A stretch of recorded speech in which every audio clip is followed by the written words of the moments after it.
when people say Rome is the goal, what does that mean? By people, you mean when Jack tells us Yes. that Rome is the goal?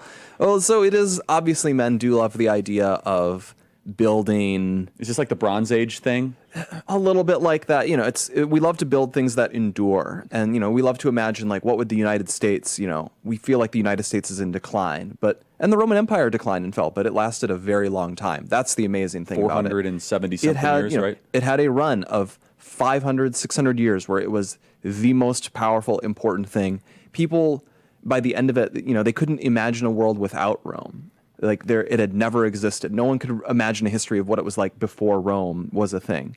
That's how much it shaped everything. And for thousands of years afterwards, that's what they wanted. We'd have these pale imitations. In the Middle Ages, they had the Holy Roman Empire, which, as Voltaire wrote, was like not holy, not Roman, not an empire. It actually was all three of those things, but that's another matter. Because they were just, to a Middle Ages person, they were like, this is Rome restored. We are the Roman emperor, and their like bad, pale understanding of it. And, even when they're found in the United States, a lot of them would view this as like, oh, this is our restoration of the ancient like republican principles of Rome. Like that's always the goal, is to create a state and society that can be as, robust and enduring as what happened 2,000 years ago.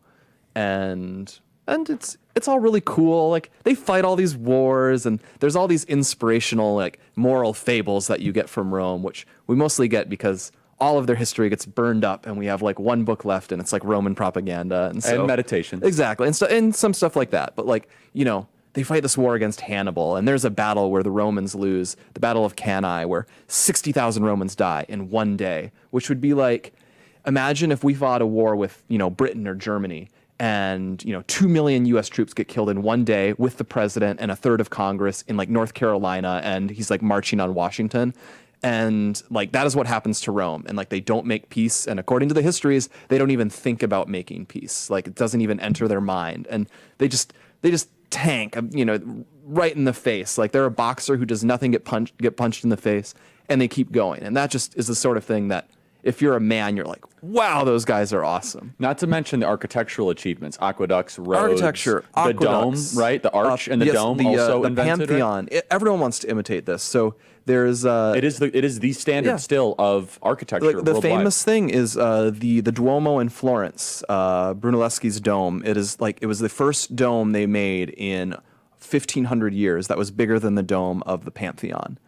And like when the Muslims take over Istanbul, like their big thing is we want to be able to build a dome that is as large as the one in Hagia Sophia, which had been built 1,000 years before them. Mm-hmm. And all of these achievements. It's like, how many buildings do you know from 1,000 years ago? Not really as many as we have from Rome 2,000 years ago.